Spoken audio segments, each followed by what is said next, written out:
Assalamualaikum warahmatullahi wabarakatuh. Salam sejahtera buat sahabat Kang Asep semua dimanapun berada. Perjumpaan kali ini kembali Kang Asep akan bercerita yang tentunya masih dalam kisah nyata. Cerita ini Kang Asep beri judul yaitu Pelet, karya Kang Asep Hidayat sendiri. Langsung saja ke bagian ceritanya. Namun seperti biasa, yuk kita membaca. Bismillahirrohmanirrohim. Inilah selengkapnya.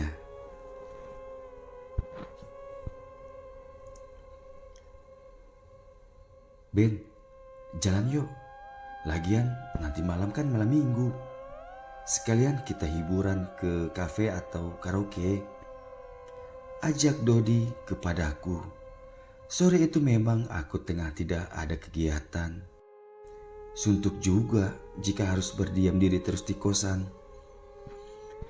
Dodi teman seprofesi juga teman sekamar kos denganku. Pastinya aku merasa cocok berteman dengannya. Jalan kemana kita, Dod? Tanyaku kepadanya karena saat itu aku tidak ada rencana. Begini Ben, kita main dulu ke tempat kos cewekku, gimana? Sekalian, siapa tahu ada temannya yang suka sama kamu. Masa iya kamu jomblo terus? Ujar Dodi menyebutkan rencana tujuannya. Sedikit kesal disebut menjomblo terus sama Dodi. Tapi memang benar apa yang dikatakannya. Aku memang belum pernah punya pacar.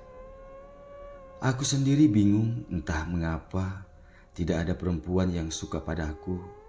Sedari zaman sekolah hingga saat ini aku sudah bekerja menjadi seorang abdi negara. Selalu saja ditolak oleh perempuan yang aku sukai. Terkadang aku bercermin di kaca cermin sendiri di kamar. Aku merasa wajahku tidak jelek, postur tubuhku juga ideal. Bahkan banyak kok temanku mengatakan jika aku dapat dikatakan berwajah ganteng.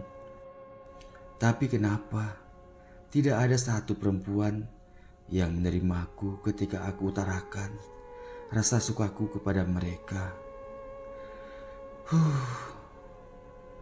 Terasa sesak rasanya dadaku bila mengingat akan nasibku. Hei, kamu kenapa? Diajak jalan malah melamun. Tiba-tiba saja Dodi menepuk keningku. Aku terkesiap dan tersadar dari lamunanku. Iya, ayolah. Demikian jawabku tergagap. Singkat cerita, akhirnya sore itu kami jalan dengan tujuan main ke kosan pacarnya Dodi yang seorang mahasiswi di kota itu. Kosan pacarnya memang berada tak jauh dari kampusnya. Benar saja, di kosan pacarnya Dodi banyak teman-temannya. Cantik-cantik lagi. Karena tempat kosan pacarnya Dodi memang khusus putri, tentunya kami tidak diperbolehkan untuk masuk ke sana. Kami mengobrol di sebuah warung, tempat biasa para mahasiswa nongkrong, makan dan minum yang berada di depan kosannya. Setelah pesan minum, kami mengobrol satu meja. Sesekali aku melirik curi pandang ke pacarnya Dodi. Cantik juga dia. Pintar Dodi cari pacar. Padahal mukanya Dodi, kue cucur anget-anget, hancur banget. Demikian pikirku. Di samping pacarnya Dodi, duduk seorang cewek yang tak kalah cantik dengan pacarnya Dodi. Jujur, aku suka sama dia. Dan setelah berkenalan, ternyata namanya Rizka. Rizka orangnya ramah, gesturnya bikin aku kelepek-kelepek. Dalam hatiku berkata, aku pilih Rizka. Moga aja dia mau menerimaku.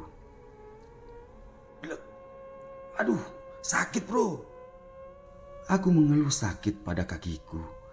Dan ternyata Dodi yang sengaja menginjak kakiku sembari berbisik,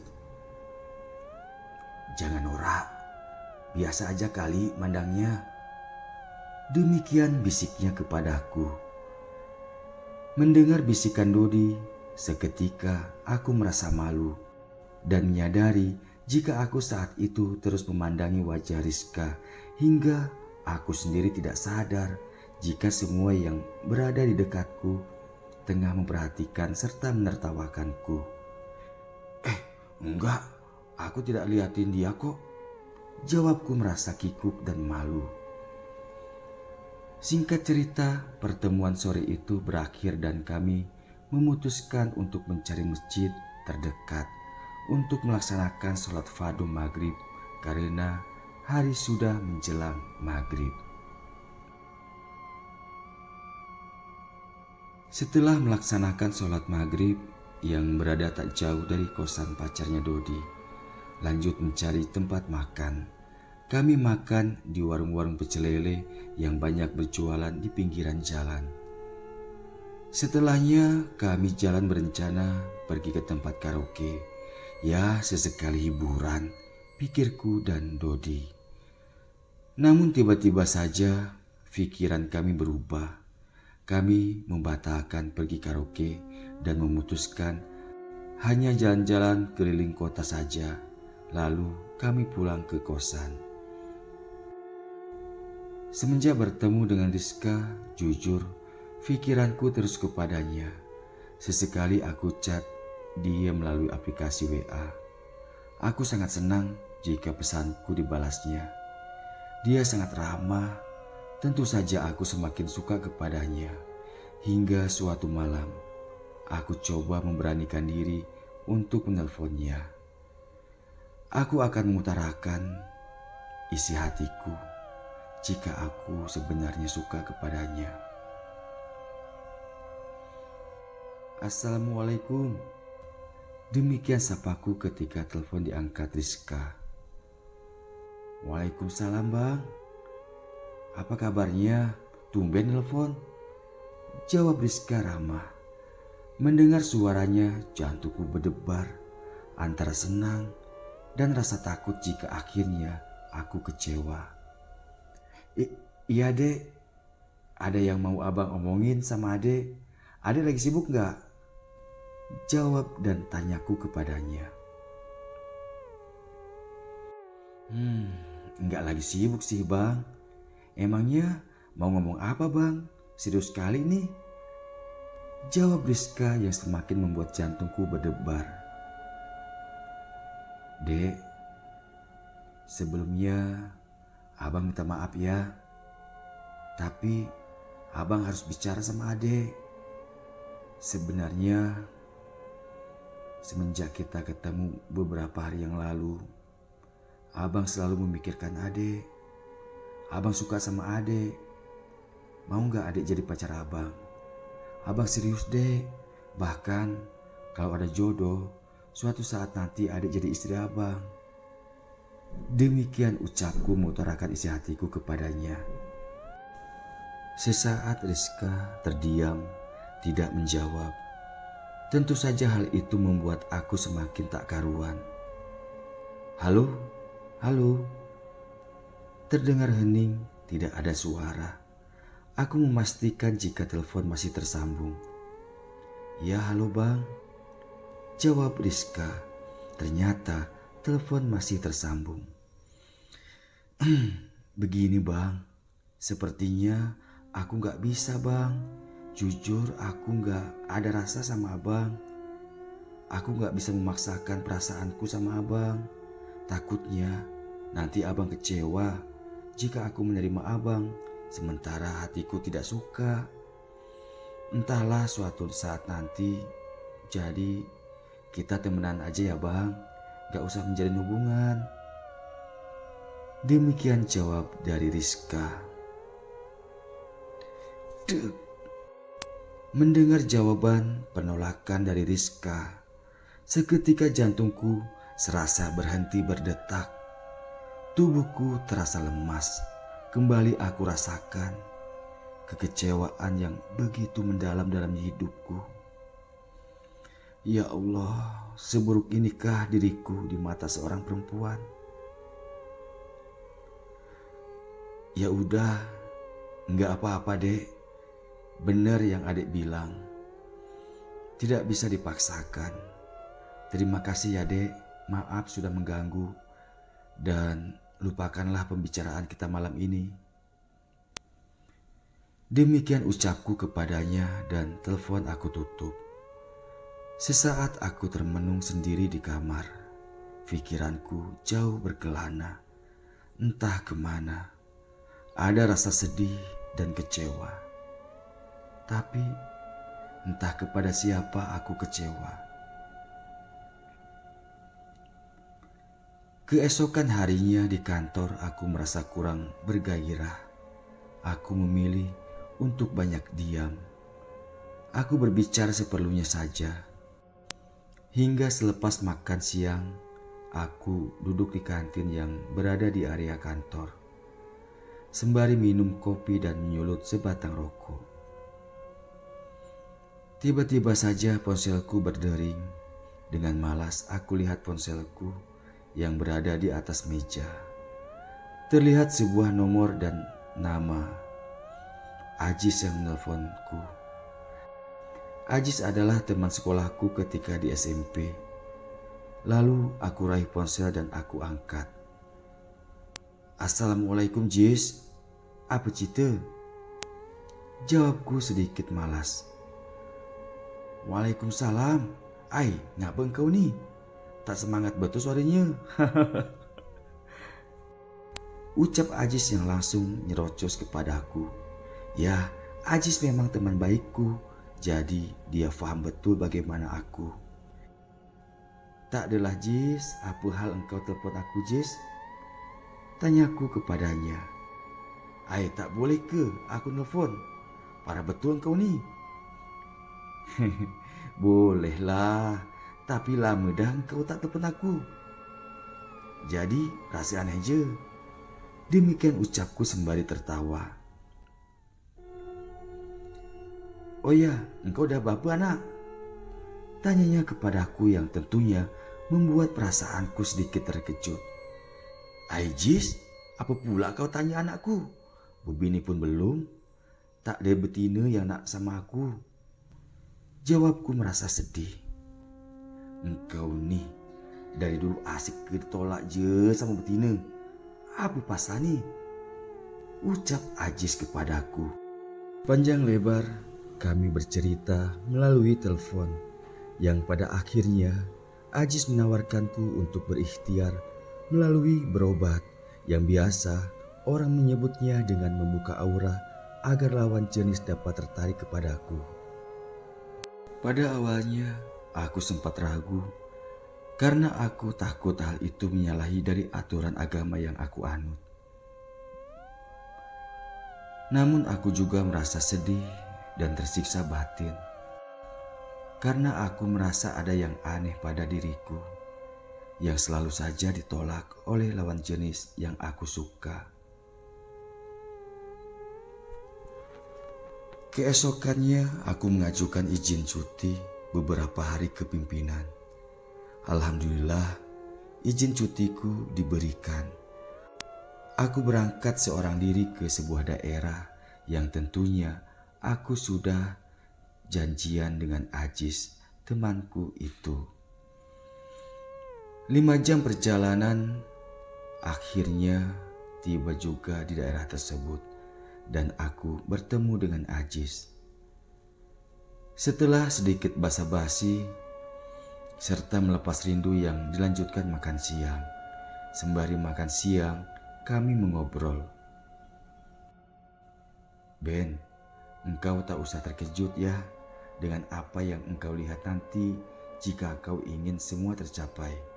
Tapi ingat, kau gunakanlah dengan baik. Jangan pula kau bawa nakal. Tutur Ajis menjelaskan semua syarat serta berpesan agar tidak salah mempergunakan ilmunya. Sejenak aku termenung mendengar penjelasan Ajis. Bulu kuduku meremang mendengar segala aturan serta syarat dari ritual yang harus aku lakukan. Namun kembali terlintas dalam pikiranku saat-saat menyakitkan ketika aku ditolak oleh setiap perempuan. Semangatku kembali berkobar hingga dengan pasti aku menyetujuinya. Selepas waktu maghrib, aku dan Ajis berangkat ke tujuan, yaitu rumah seorang dukun sakti yang berada di area hutan di daerah itu. Berbekalkan senter dan segala persyaratannya, dengan penuh keyakinan dan tekad aku melangkah menuju rumah dukun sakti itu. Lumayan sangat jauh. Aku dan Ajis menggunakan jasa ojek untuk menuju hutan itu, dan setibanya di pinggiran hutan kami lanjutkan dengan berjalan kaki, karena untuk tiba di pondok dukun itu hanya bisa dilalui dengan berjalan kaki saja. Ada rasa takut merasuki jiwa di saat aku memandang ke arah lorong jalan setapak masuk ke dalam hutan itu. "Ayo Ben, jangan ragu," bisik Ajis kepadaku sembari menarik tangan kiriku agar segera melangkah.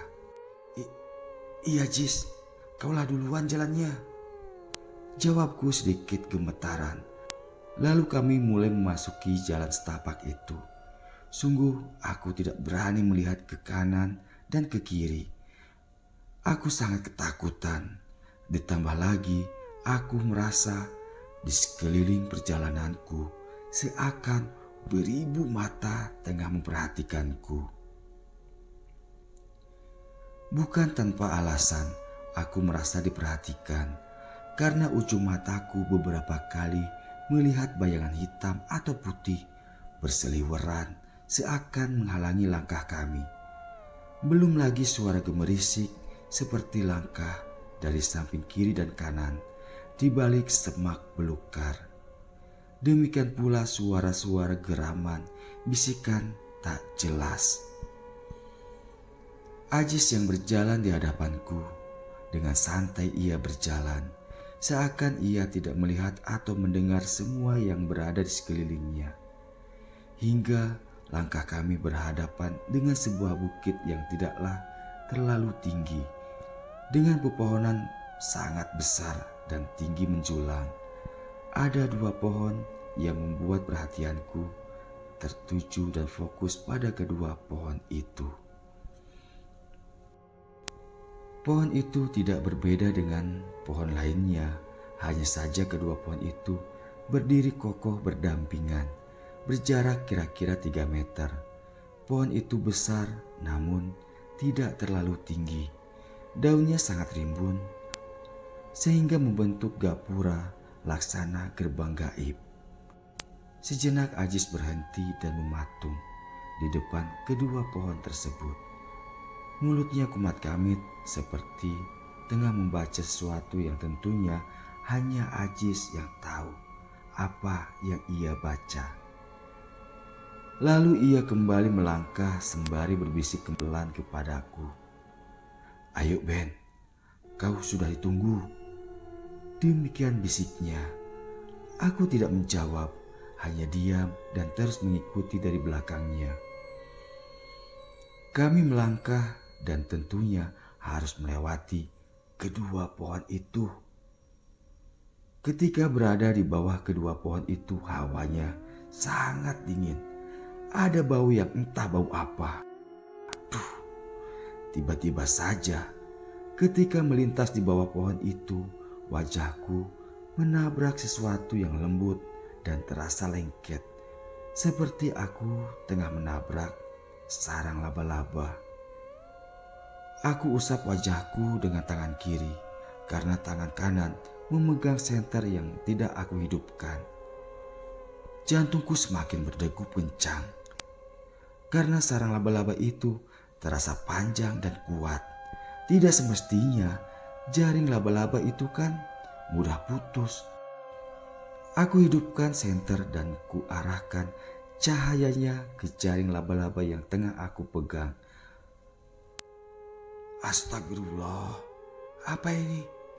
Demikian hatiku berkata, sembari terus aku ikuti alur benda halus yang tengah aku pegang oleh cahaya senter yang bentuknya seperti rambut manusia yang telah berwarna putih. Hingga astagfirullahaladzim, hanya kata itu yang dapat terucap dari mulutku.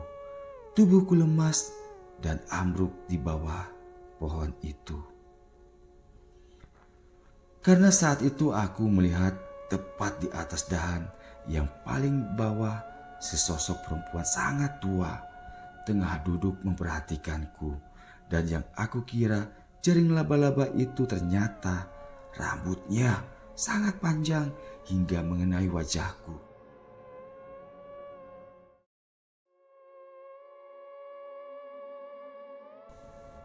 Bagaimana kisah selanjutnya? Apakah Benny berhasil menuntut ilmu peletnya? Ikuti terus kisah selanjutnya di cerita yang berjudul Pelet bagian akhir atau tamat. Masih tetap di Kang Asep Hidayat Official. Kang Asep haturkan banyak terima kasih dan Kang Asep akhiri. Wassalamualaikum warahmatullahi wabarakatuh.